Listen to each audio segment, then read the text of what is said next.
All right, everybody, so I'm Jesse Weber in for Chris Cuomo, who's taking a very well-deserved break this week. So, President Trump's crackdown on crime and homelessness kicked off today in Washington, D.C. Hundreds of National Guard troops, they moved in, along with the FBI, other government agencies.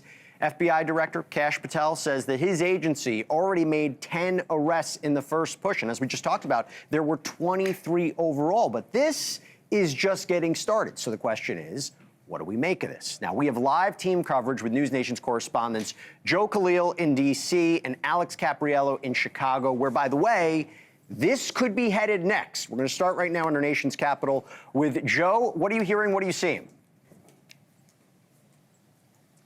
Well, we can tell you, Jesse, there are National Guard troops that are deployed in the district right now. They're not just here, they're deployed. Where I'm standing now, the Wharf, an area that's mostly known for bars and restaurants and fun, not for a heavy police presence. We've seen federal agents here tonight just walking around. So we're starting to get an idea of what this federalization of Washington, D.C. actually looks like. You've also got D.C.'s Mayor Muriel Bowser, despite the fact that most of her residents, a vast majority, oppose this plan, seemingly hand in hand with the Trump administration. She basically said today that, look, I don't like it, but it's happening, so we're going to work with them the best we can to make sure that our law enforcement is doing the right thing and working with the federal presence. The other element of this, Jesse, of course, is the homelessness issue. And the White House has made clear they want to clear the encampments. They've given homeless people an ultimatum. You're either going to go to a shelter or to a mental health facility or face fines and jail time. We were out in the district today. We talked to some people who live in tents or sleeping out there now.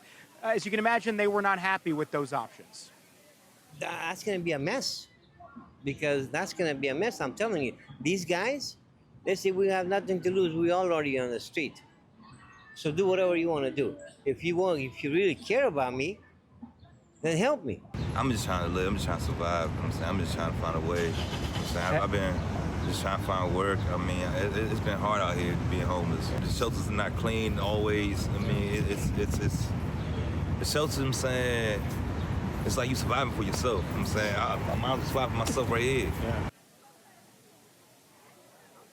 Jesse, about 1,000 homeless people on the streets and only about 60 shelter beds available in the district. We're told that's going to be a challenge. The other thing that everyone has their eye on is youth crime here in D.C.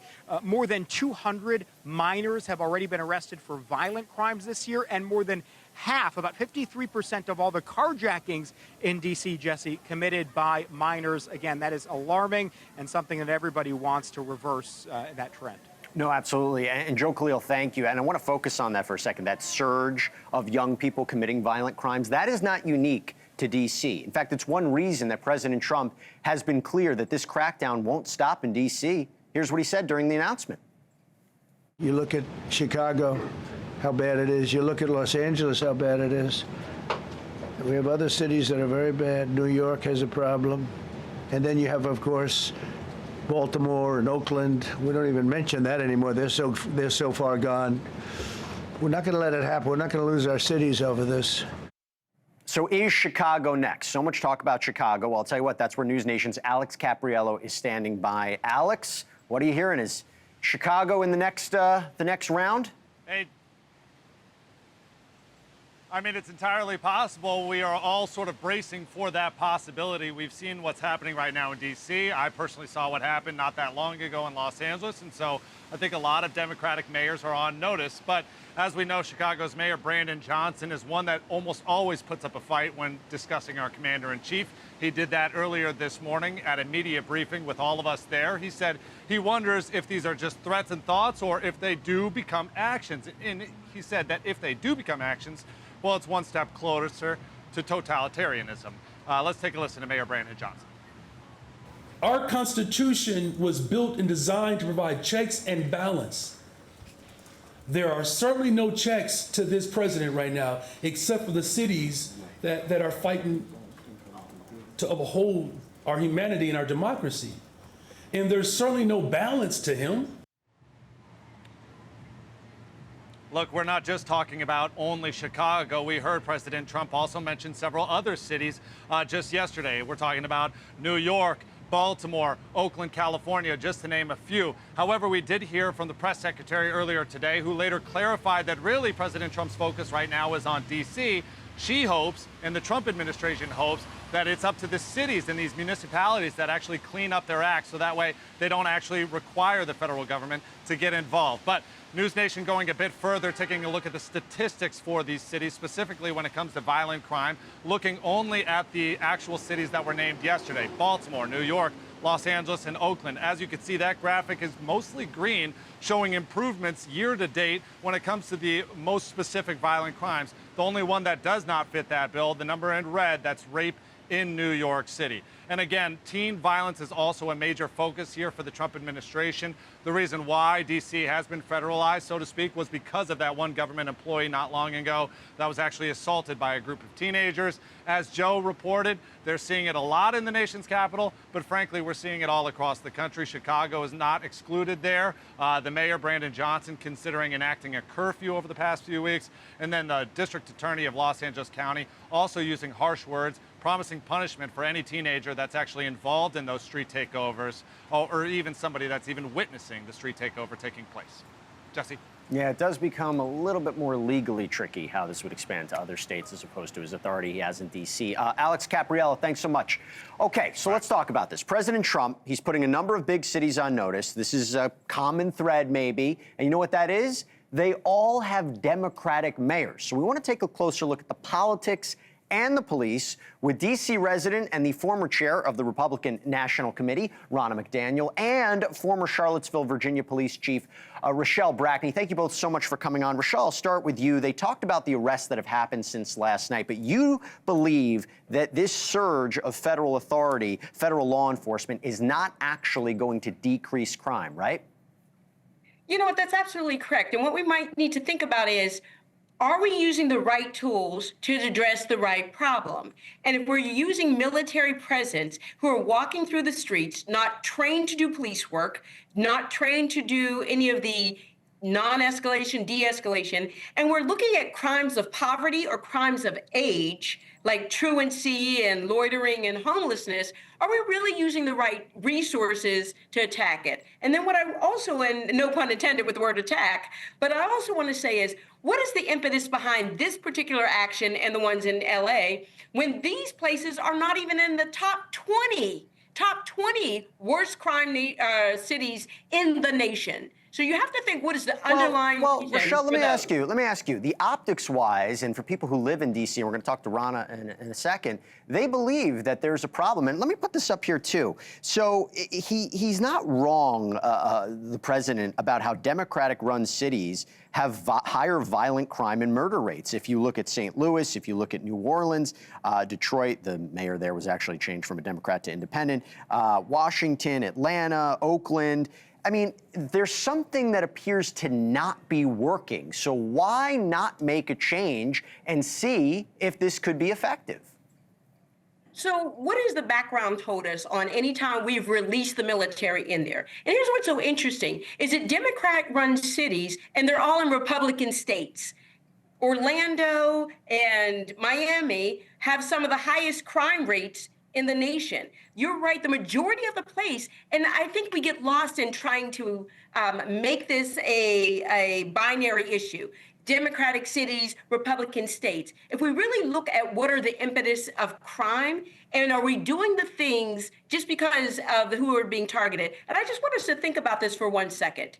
Who are we trying to make feel safe? If the reason we deployed the military is because there was a person who was a former federal employee with DOJ, and that got this kind of response, was there anyone else who was carjacked before that didn't look like that DOJ employee or have the access that DOJ employee had? And did we have the same response? So is it because of this one employee, forget all the other DC residents that may have had or been a victim of a crime, but one person has wealth and access and they get the entire military behind them? Well, let's talk about it. Ronna, what is the timing here? We were talking about it with Joe. There's concern. Is there a proper plan when it comes to homelessness? Do these officers have the proper training? I mean, what is your take on this push now to have hundreds of federal officers now roaming the streets? Well, I think we should also talk about D.C. The union chief for D.C. said they were 800 short in police here. It's the worst he's ever seen D.C., that officers were spending close to $2 million in overtime.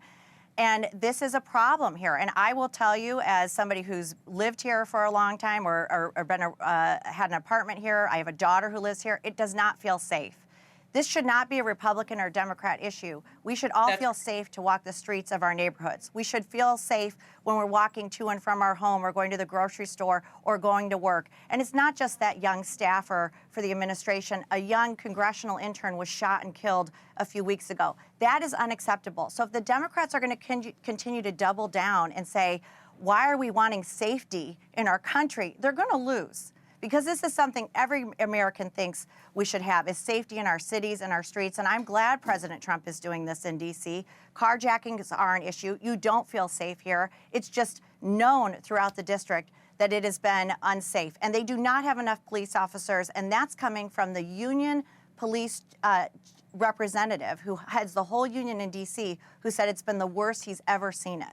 But Ronna, just expanding this past D.C. for a second. We'll focus back on D.C. for a second.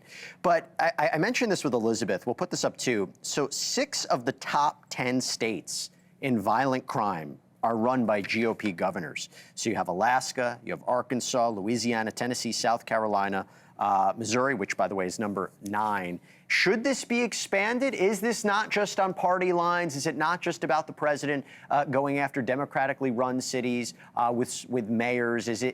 Should this be expanded to other states as well, red states?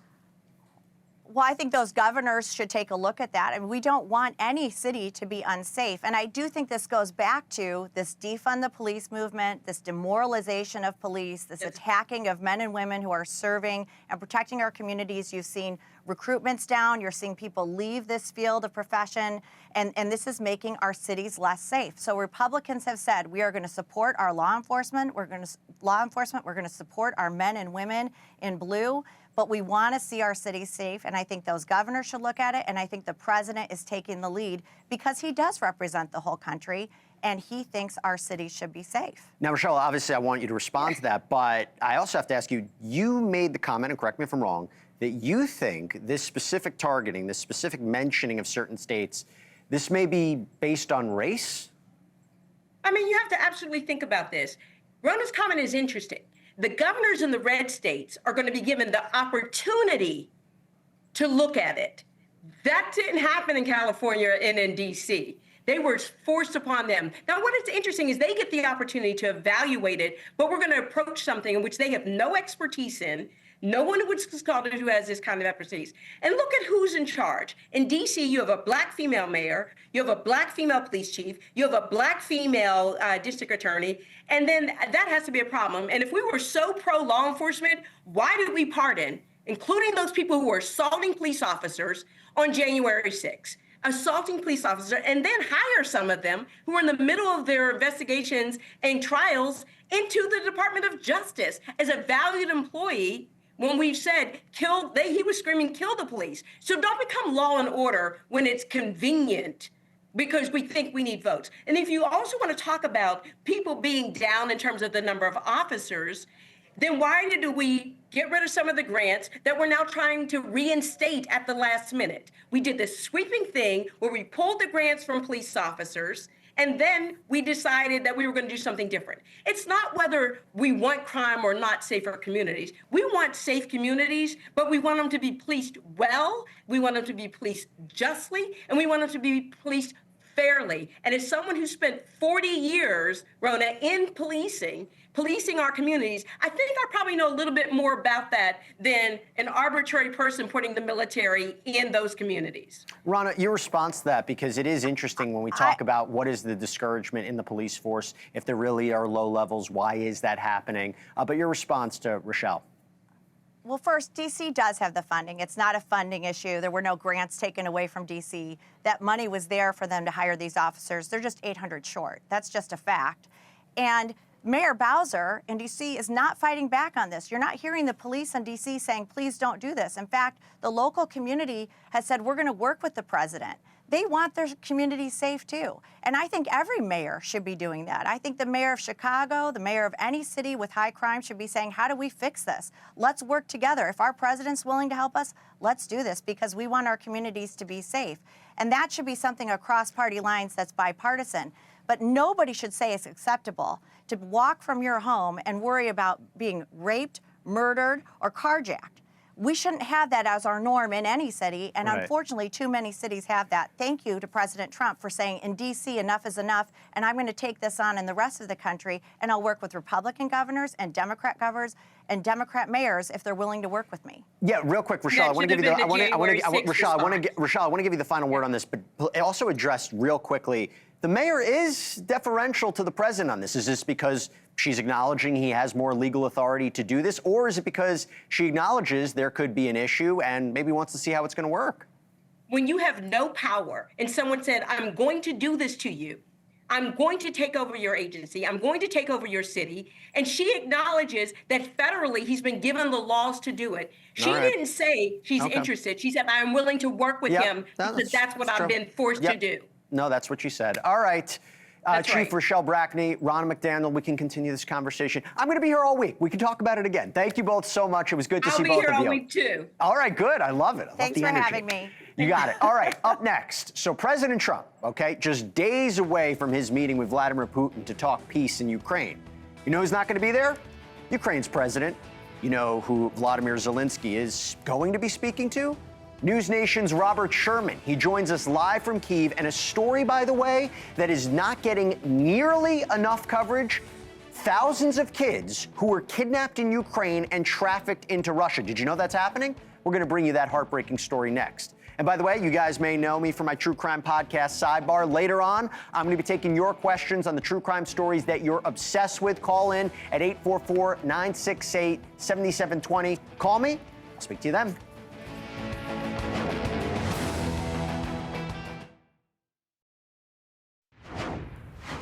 Why is President Trump downplaying the possibility of a peace deal coming out of Friday's meeting with Russian President Vladimir Putin? One man who won't be there? Ukrainian President Volodymyr Zelenskyy. But he is doing something interesting right now. He is trying to get ahead of any possible criticism that's standing in the way of peace, and that is why he met with international media today. In fact, NewsNation foreign correspondent Robert Sherman was in that meeting, joins us live from Kyiv with details. Robert, what do you have for us? Yeah, Jesse, I mean, what we heard from Ukrainian President Volodymyr Zelenskyy is that he believes that games are going to be afoot and that the deal that they anticipate Russia is going to put on the table is that if the Ukrainians want a ceasefire, Russia is prepared to withdraw their troops from a couple of small communities in the north, Sumy and Kharkiv, in exchange for total withdrawals of Ukrainian troops from the Donbass region. If that is the deal the Russians put on the table, it is going to be rejected by the Ukrainians because they fear that will leave what President Zelenskyy described to us today as a springboard for a third invasion to take place in just a couple of years after President Trump leaves office. Already, Ukrainian President Volodymyr Zelenskyy is on the outside looking in, heading into Friday. But so are the Europeans, which is why the U.S., European leaders, and the Ukrainians are all going to be hopping on a call tomorrow in order to get on the same page. But it's not what's coming on Friday that has Ukrainians most concerned.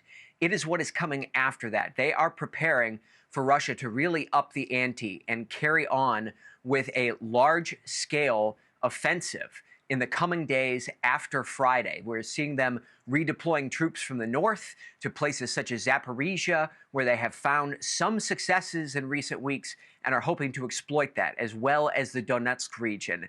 This is a big time for Ukraine here, with a big meeting taking place that they will not be at. And at this hour, the Ukrainians are focused on one of two things. On the one hand, they want a ceasefire, but on the other hand, they want to bring thousands of children that Russia has abducted back to Ukraine. That's a big bargaining chip here.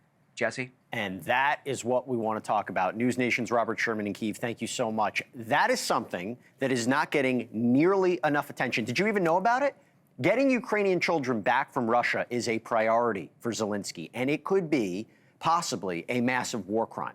So how will this all work? How widespread is it? Well, my next guest says Russia illegally abducted up to 35,000 children. I want to bring in the executive director of Yale's Humanitarian Research Lab, Nathaniel Raymond. He's been investigating these kidnappings, and Russian opposition politician and former Russian political prisoner, Vladimir Karamurza. Thank you both so much for coming on. Okay, Nathaniel, for people who don't know, you have likened this to what the Nazis did. What is the scale of this? What are we seeing? The scale of this set of crimes, Jesse, is basically unheard of since World War II, when the Nazis abducted tens of thousands of Polish children and what was the basis of the 8th Nuremberg trial. What Russia's done is taken at least as many, and I emphasize at least as many as 35,000 children to 200 locations, many of them summer camps, over 3,500 miles from the Black Sea, all the way to the Eastern Pacific. And they're unable to speak Ukrainian, and many have been put into forced adoption and fostering. And most disturbingly, for older male children, they are forced into military training. Talk about the motivations and what this might mean tactically. But by the way, for people who don't know, this could technically be considered genocide, right, under international law?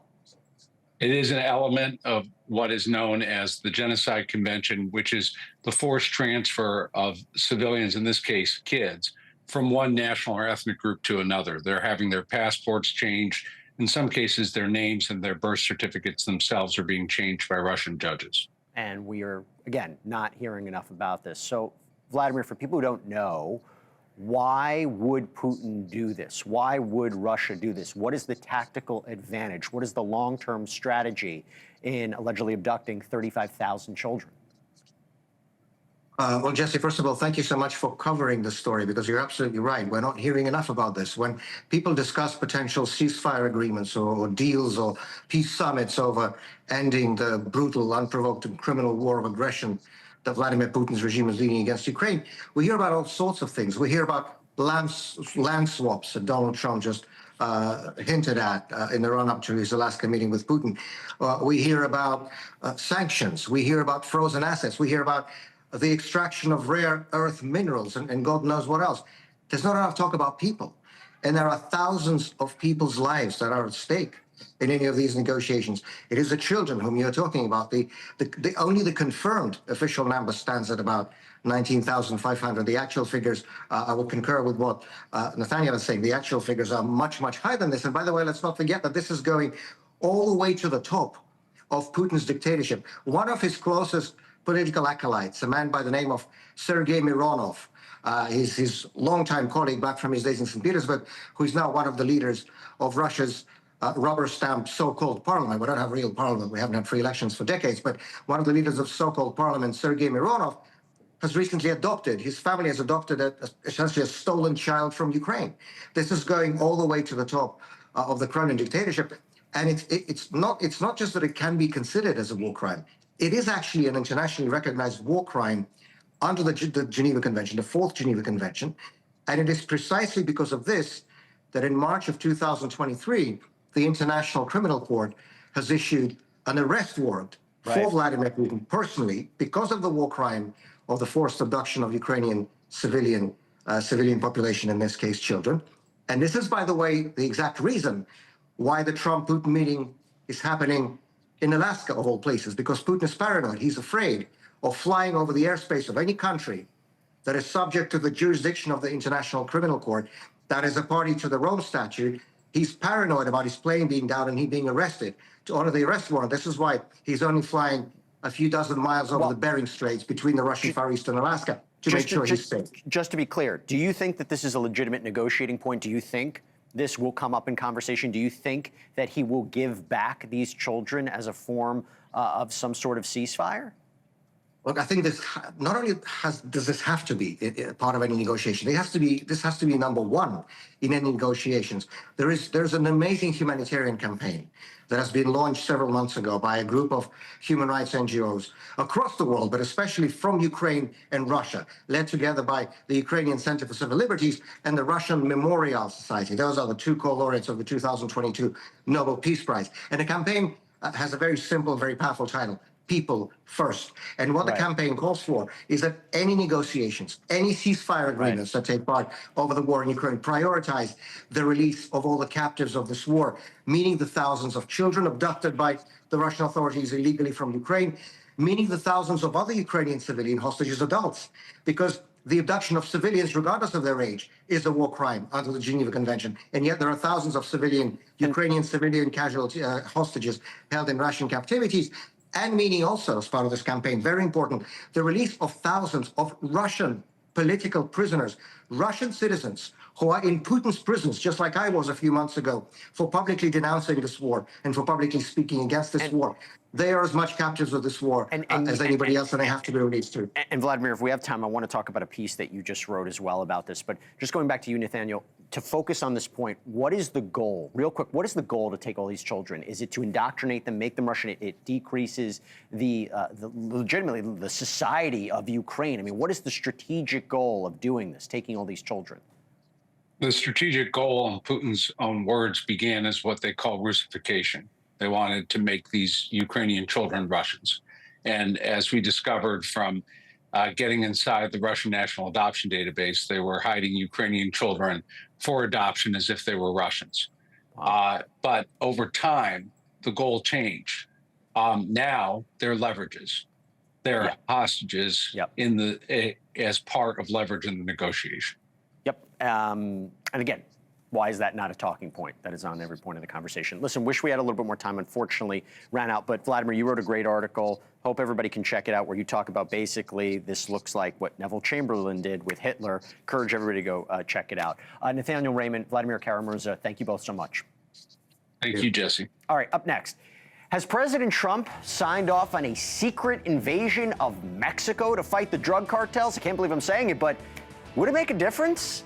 That debate is up next. And later, the very adult pressures on college kids with sorority rush. This week, kids across the country, they tried to get into their sororities of choice, but it has become a big business with big time pressures. But is it maybe a little too much? We'll talk about it.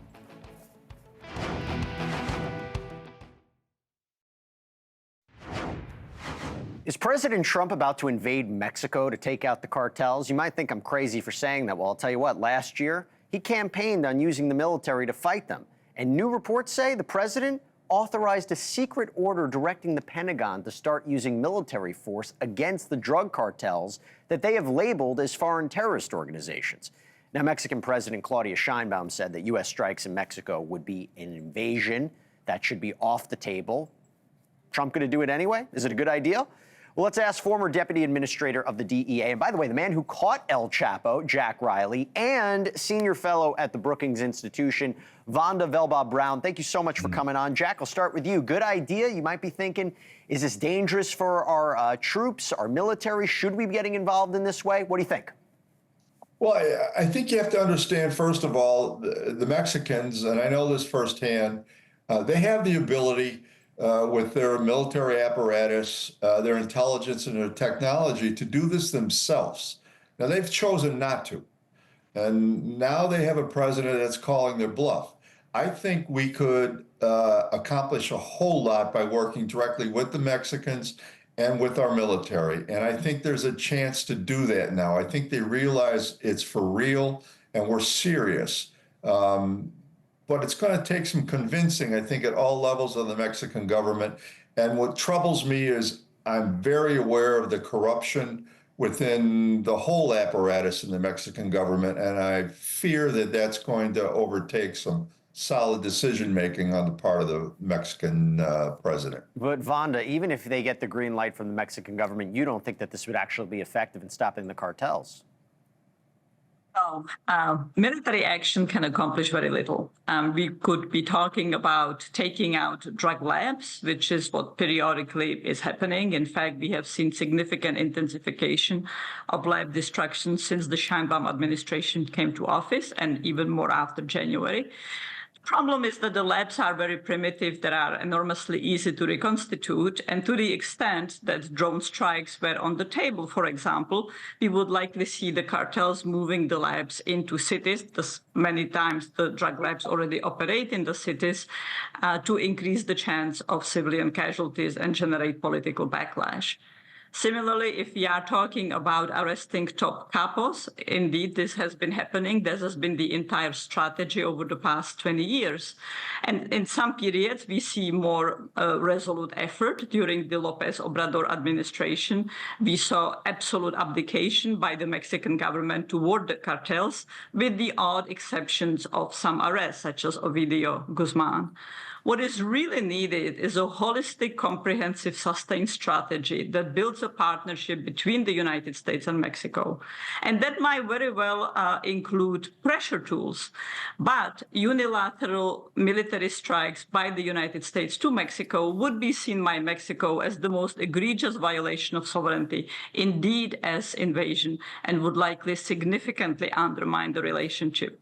Joint efforts, particularly sustained joint law enforcement efforts, are a far more productive way. I mean, Jack, what's your response then? By the way, even the announcement of it, you couple it with the economic pressure of tariffs. What happened today? Mexico handed over to the U.S. 26 cartel members, including a member from a specific cartel. And when you think about that, now in the hands of the American justice system, very different than the Mexican justice system, that was just from the announcement of this. So your response to Vanda, and also what you think about that?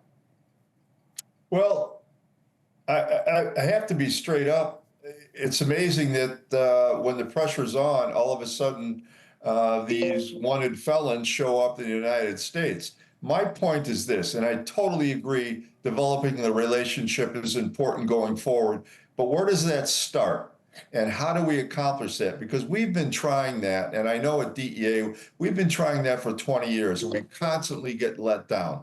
I'm certainly not advocating an invasion of Mexico, but what I want to make clear is there's got to be a change in this relationship that realizes the Americans really have a stake in the future of their own citizens in terms of living and dying, and that starts in Mexico with the cartels. So we've got to get serious. We've got to really understand this is international organized crime.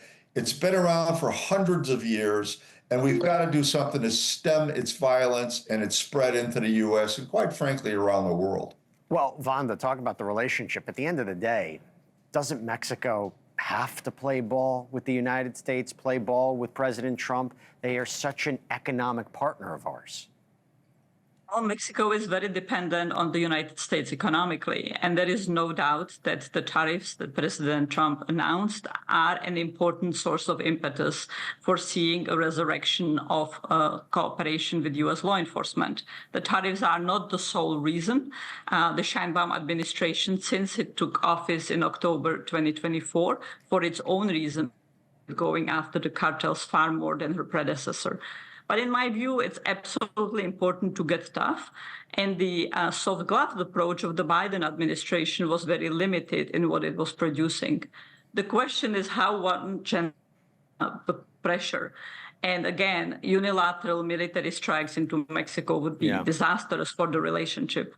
I would also add that what's important here is not just that the United States makes it clear that fundamental U.S.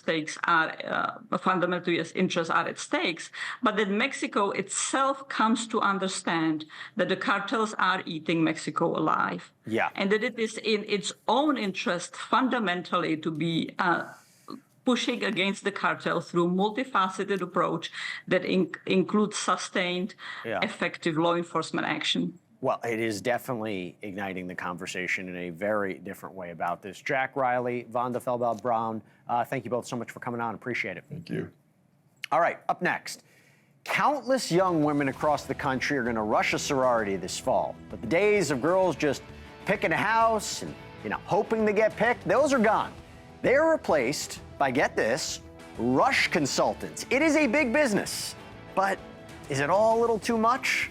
We'll pledge to the truth next.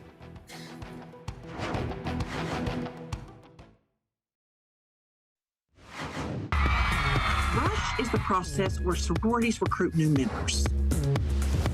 had house back to back. I'm just like a sweaty mess. We're talking multiple outfits, interviews, open houses.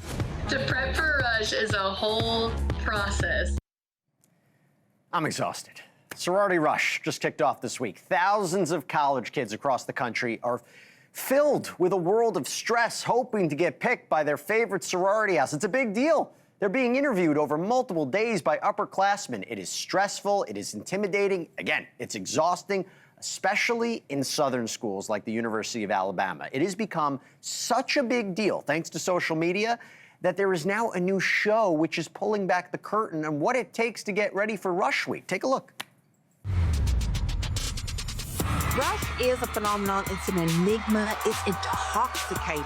You're a social media sensation. Videos on social media got millions of views last year. They're even more popular this year. Some people are calling it the NFL draft for women. You need to know how to play the game. We have all these flashcards of each 18 sororities. The black is just giving grieving widow. Louder! Ugh. And bring your pocketbooks, Pussycat, because you've got to pay to play on Sorority Row. There's only a limited amount of spots. I'm literally pacing the bathroom because I'm so nervous. You did not receive an invitation back from any of the chapters. I did not receive a bid. Rush Week is so hard. Look, if you have college kids, this is a big issue. Is rushing a sorority for everyone? What happens if you don't get into one? Well, I want to bring in three people from this new show, A Sorority Mom's Guide to Rush. Bill Alverson and Brandis Bradley are Rush coaches who work with families to help their daughters get ready for Rush. And Morgan Cadenhead, a senior at University of Alabama who went through Rush twice, didn't receive a bid either time. Thank you both so much for coming on. Bill, I'll start with you. You're a lawyer. You said that it's like prepping a witness for trial. That's the preparation needed here? It's life. It's everything you do.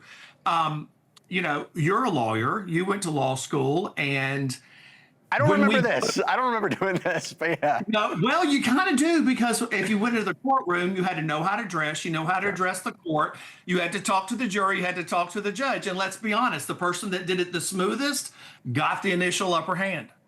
And so it's kind of like rules for life in a way that we kind of bring it up to where these girls feel comfortable as they start the whole process. And I think it's beneficial. You know, I know we're going to be talking to Morgan, but I worked with Morgan her second year, not her first year. Really wish I would have worked with her on the first year because she's amazing. We became buddies. I really do love her. And, well, the whole country does. But the process is, honestly, she went in, I would think, the most innocent she could go in. Like, I'm just here to talk to people. Wait a minute. I'm fish on land. And that's the problem. And a lot of parents don't want their children to hit to that point.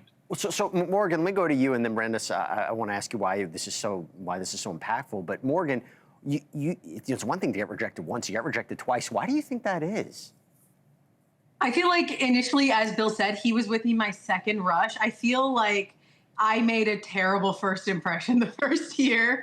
I really went in full all gas, no brakes. I was like a fish out of water, as she said, and I wasn't prepared in any way. So I made a horrible first impression, both through social media, and I really just don't think I recovered from it for the second rush.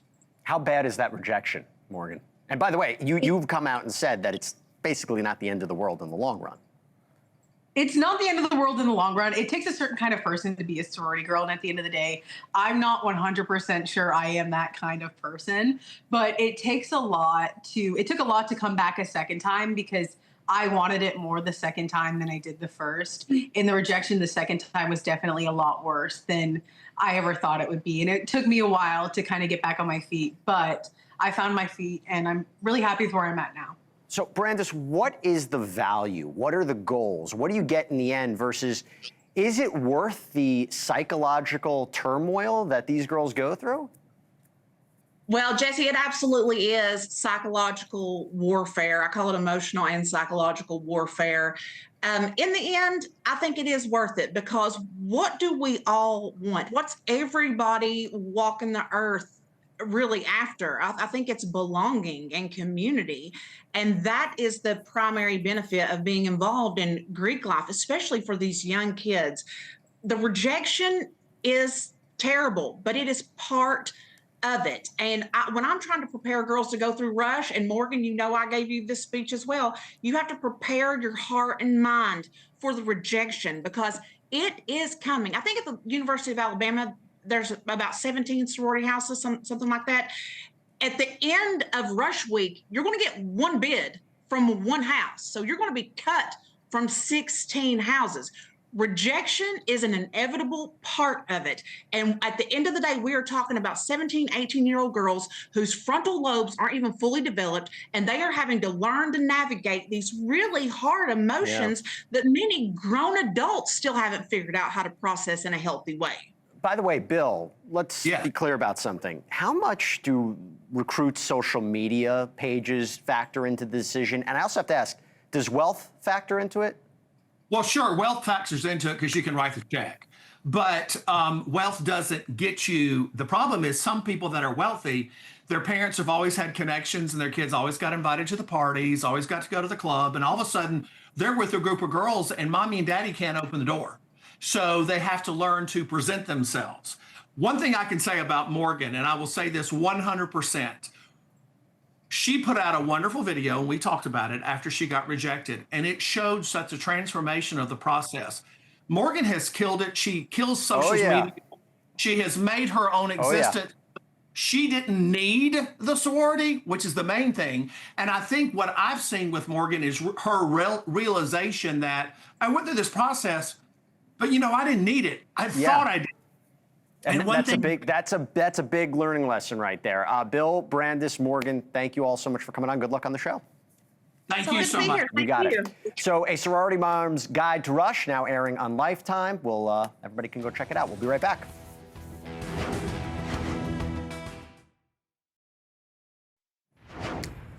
All right, I'm sorry we ran out of time to do calls, but I'll be back tomorrow night. By the way, little known fact, you know who's a huge fan of that Sorority Rush show? Leland Vittert. Bet you didn't know that. Isn't that right, Leland? You tape every episode when you're busy. That's where I am headed right after the show, Jesse. I'm glad you noted. Rachel and I are going to put it on. Never seen it before, but I thought your guest, Morgan, showed just an enormous amount of courage. I really did. And I went through something similar during Fraternity Rush of not having a bid and know what it's like, know what that's like, write about it in the book that's coming up, Born Lucky. And it just really hit me. And I thought your interview with her was pitch perfect in tone. And boy, to be a senior in college willing to talk about that says a lot. It's not easy, and I'm glad she had an opportunity to express it, and the world loves her for it. Leland Vittert, go take it over. Have a great show. Yeah.